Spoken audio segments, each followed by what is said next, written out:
سنن نبی داود حدیث نمبر 3876۔ حدیث کے راوی ہیں سیدنا عامر بن سعد بن ابی وقاص رضی اللہ تعالی عنہ۔ فرماتے ہیں کہ میں نے اپنے باپ سے سنا اور انہوں نے پیارے پیغمبر علیہ الصلاۃ والسلام سے روایت فرمائی ہے۔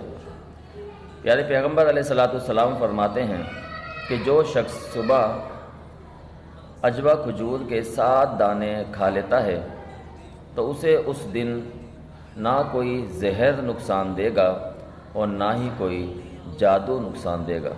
سبحان اللہ، آج کل معاشرے کے اندر یہ بڑا اہم مسئلہ ہے جادو کے حوالے سے، تو جسے اس قسم کی شکایت ہے تو وہ عجوہ کھجور وہ کھائے، تناول کرے، انشاءاللہ العزیز اللہ رب العالمین اسے جادو سے بھی اور ہر قسم کی بیماری سے محفوظ فرمائیں گے۔